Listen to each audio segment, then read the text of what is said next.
Good morning and happy Tuesday, friends. It is time for coffee with Kristin and Tina.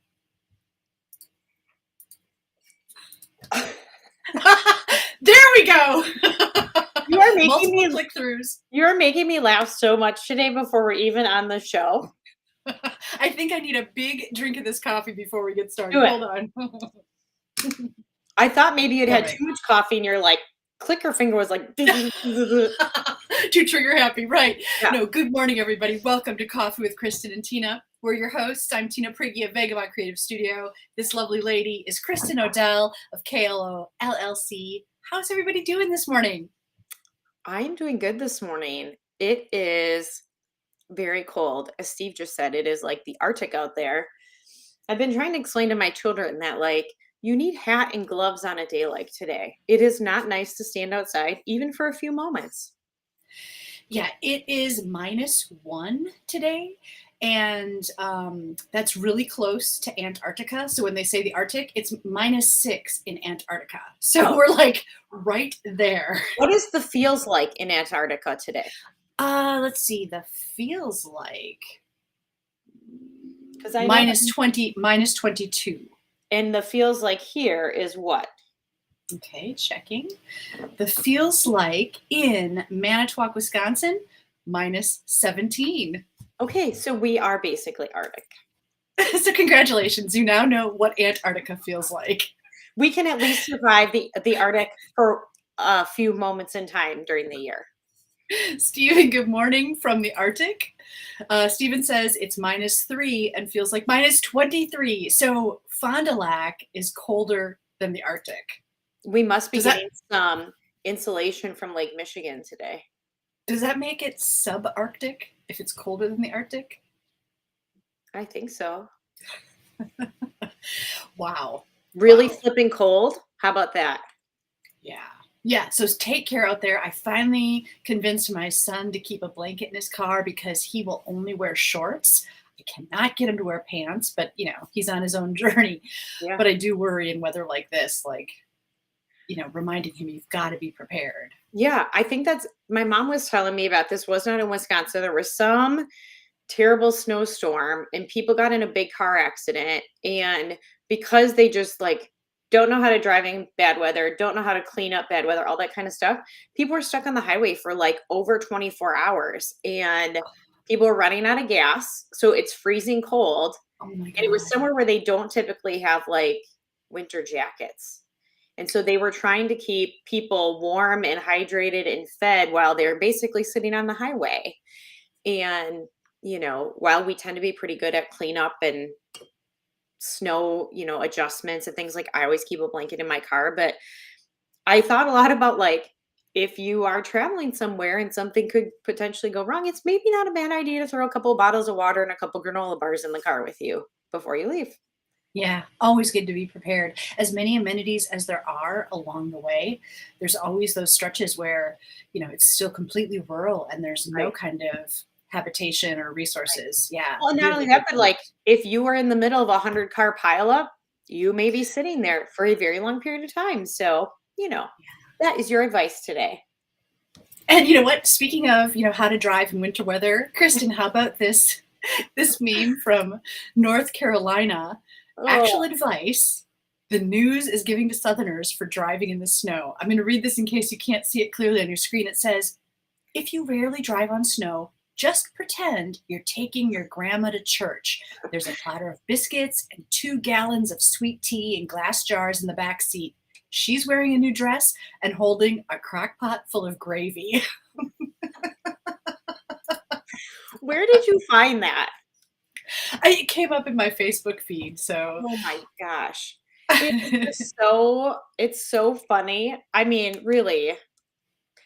Good morning, Nicole. This is my cousin. She said I could live out of my car for days with the amount of stuff in my car, courtesy of my son.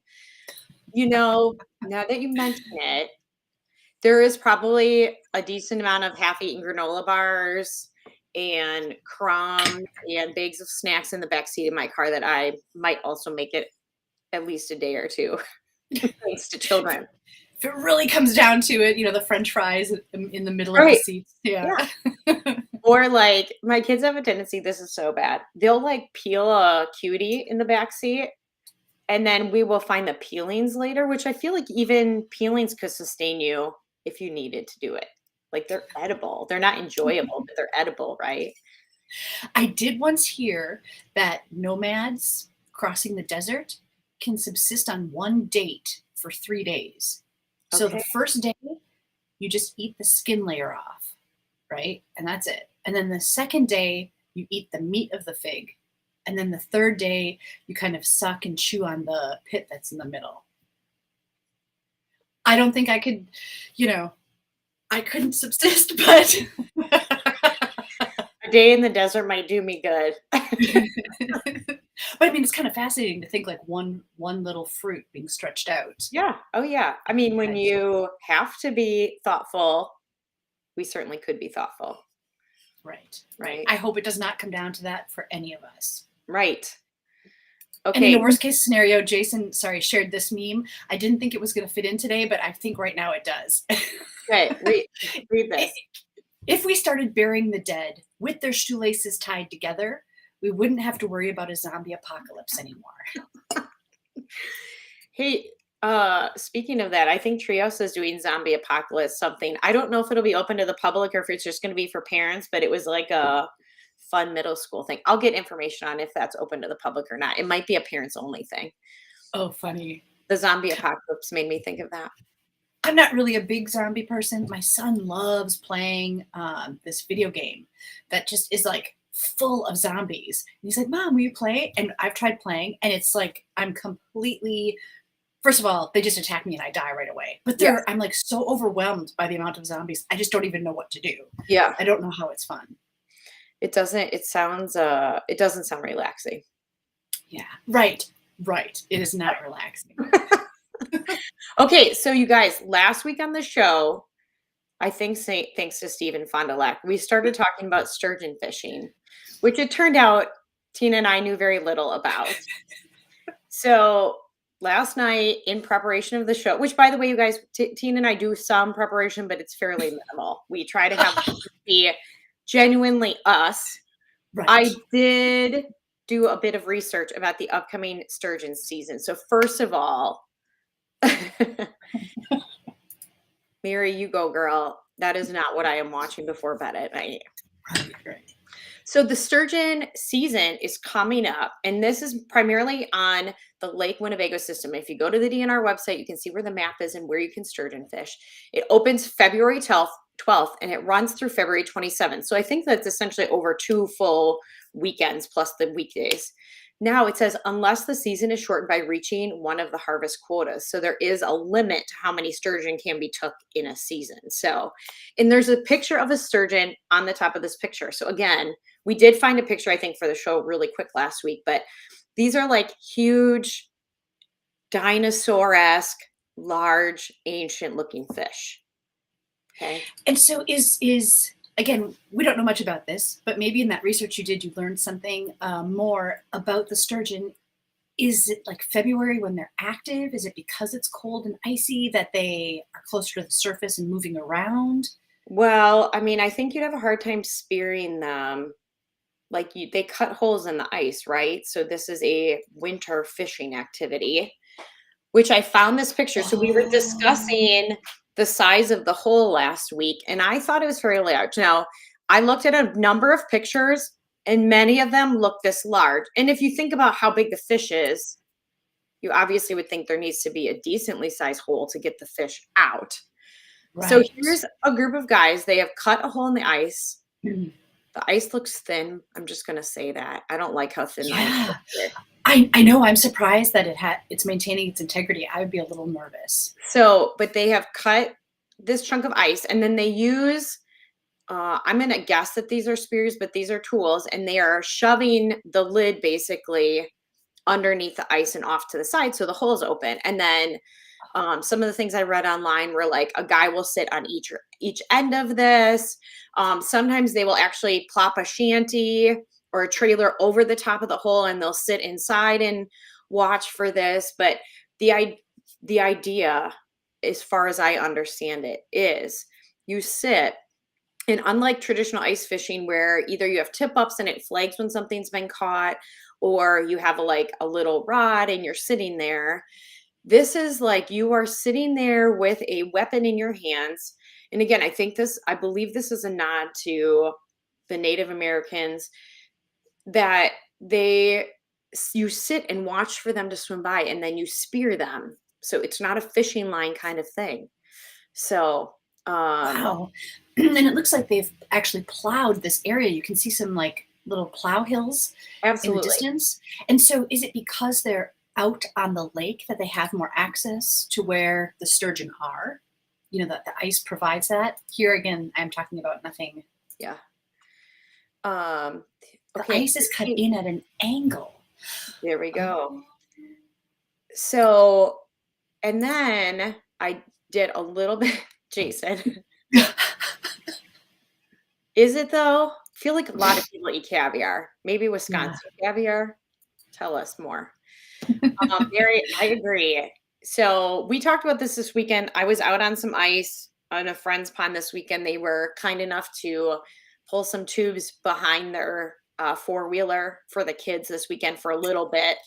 And like, I want to see a good 6 to 8 inches of ice before I'm thinking about getting out there. This is like a mental problem I have.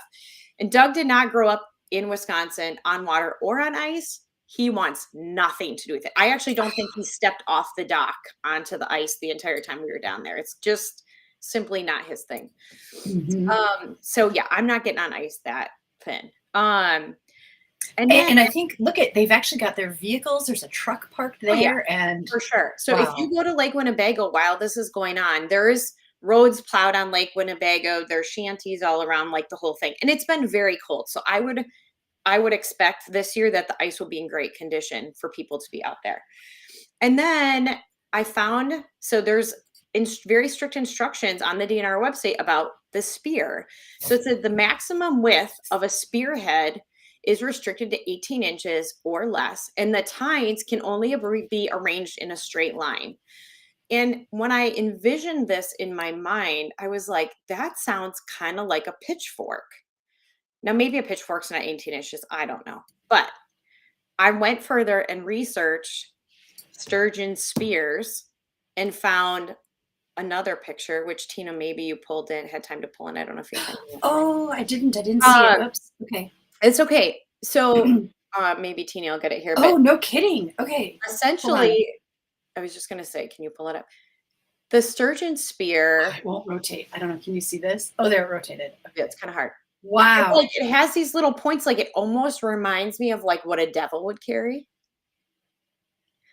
So, yeah. So you sit and wait and do that. So, wow.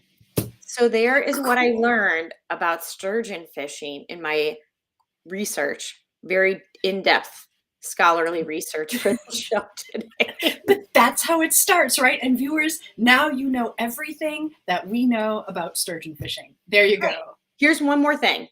If you go to the DNR website and you're like, I'm super interested in this, I just want to go watch or check it out. If you go on the DNR website, there's a map of the Lake Winnebago system where you can do this. And there's check-in points where the DNR will be checking these fish in when they're caught or speared. And so you could just ideally go. Now, I think they have some restrictions because of COVID about not getting out of vehicle, like the DNR will be checking them in or whatever. But you could certainly go and watch and set up camp there and see what people catch. And I know they always have it on the news. So, so Stephen is in the subarctic in Fond du Lac. Stephen, if you ever happen to be cruising by Lake Winnebago and you can get a photo, if you share it with us, we can share it on the show or a little video clip. That would be fascinating. Right. And I'm pretty sure this season, you guys, that is cursive language for sturgeon season. Okay. Hey, you know what? Look, the DNR didn't get it quite right either. It's in parentheses. It says, unless the seasoned is shortened. I thought it was talking about some kind of seasonings that you'd put on the sturgeon if you were cooking it. So you're not alone. Thank you. But this is pretty unique. I think this is unique. I don't know where else people catch sturgeon, but I'm pretty sure it's unique because it's got to be freshwater lake. to have these sturgeons. So anyway, That's fascinating. Kristen, thanks for following up on that. That's awesome. you are welcome. All right, are you ready for another topic I know nothing about, but I'm fascinated by? So, my brother told me he was going to get a kitten and sent me a picture. Oh, hey, be on the lookout. Steven gets a chance. We'll get some shots of Lake Winnebago in action. Anyway, he said it's a Maine Coon cat. And when I looked it up, I found pictures of like people holding these huge cats. And at first I thought, okay, this is definitely Photoshop. There can't be a cat that exists that large. But based on the number of photos that I've seen and some of the sites seem legit, I think that this is real. And so tell me, is this real? And I mean, I love cats. I'm a total cat person, but I'm a little afraid of a cat that big because cats are a little, tempestuous, I guess. That is not a family member of yours, right? This is not. No, this is a picture from the internet. When you first pulled this up, I was like, "Is this your nephew?" Aw. The cat they got. I mean, I'm assuming that it's real. My first instincts are that it kind of looks like a bobcat or like a lynx, which I definitely would not have a desire to have a bobcat in my house. I mean, if you like look, you know how cats get kind of like when a cat gets upset, it starts to like slap its tail, and you just see like a little bit of its Yeah. eyes change. This cat is starting to get a little bit of that far off, like, grrr, I wonder put why. me down look. Right. But I mean, if you look at the size of its paws, his paws are almost the size of this kid's. And so in a throwdown, I don't know, man. I don't think I'd want that cat. Okay, so Steve just said Bobby Flay, who is a chef on like the Food Network, What? that he is a Maine Coon named Nacho. We'll have to look into this. What I see when I look at this picture is, yes, the cat is not very happy. Its ears are on high alert, and I imagine like its claws coming out and going ting, and like the little like razor blades shoot out of the end of all of its paws, and it like scratches you to death or something. I don't know. Can you imagine having a cat that large? So, like, maybe they're not as playful as a normal house cat. Maybe it's more like a dog where they wouldn't try jumping up on the counters and things, but I'm not sure. And so if it acts like a normal cat, I've seen cats like jump up in doorways, jump up on top of soffits, on the Right. cabinets in kitchens. Like, what is a cat like this doing and I how? mean, I'm thinking this cat is bigger and would have bigger thigh muscles. Like, could it actually jump higher? Does it jump on you when you're sleeping? Yeah. My cat, when I had him, he would always curl up kind of just like this scarf when I was sleeping. He would sleep right here. But I mean, I think I would not make it if this guy was doing that. I know. Can we just talk for a second about the fact that you sleep with a cat on your chest when you had it? Oh, it was awesome. It was awesome. Is it like I mean, it was his choice. I didn't choose where to put him, but he would almost end up curled up like a little scarf, like a little cat stole. I can't imagine sleeping with an animal on me. He was awesome. Was it like your own little weighted blanket? Yeah, and he would purr, and like especially in the cold winter. I think he seemed to do it when it was the coldest, right? Okay. So it's not like it was a hot summer night. I'm like, God, get away, Yeah. I don't know. I don't know how I feel about that. Our dogs do not sleep with us. They sleep right next to us, but go ahead. Yeah, Stephen says his 80-pound Weimaraner, thank you, lays on his legs when he sleeps. Oh, I bet you that feels good. I can't do it. Your dogs don't sleep with you? No. We're not those people. Like, I love them. I will sit with them in the chair. We'll lay on the floor. But then when it's time for bed, we all go to our own beds. The dogs go to the dog beds. The girls go to the girls' beds. Doug and I go to Doug and I's bed. The end.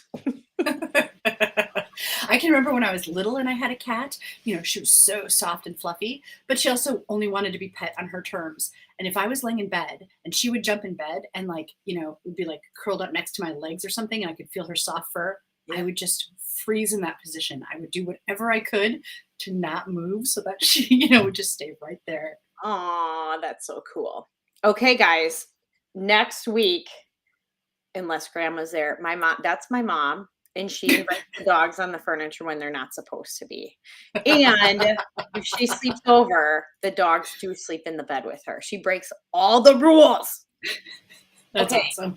For next week's show, we want to know, do you have one of these? That's not a sex toy, is it, Kristin? No. Do you want to give people a hint of what it is, or you want to just give them that little? No, I don't. I want to see what people have to say. Okay, first of all, tell us, what do you think it is? And A, do you have one and use one? And maybe C, would you recommend it? See you next week. All right, you guys, thanks so much for joining us. It was a blast. We'll see you next time on Coffee with Kristin and Tina.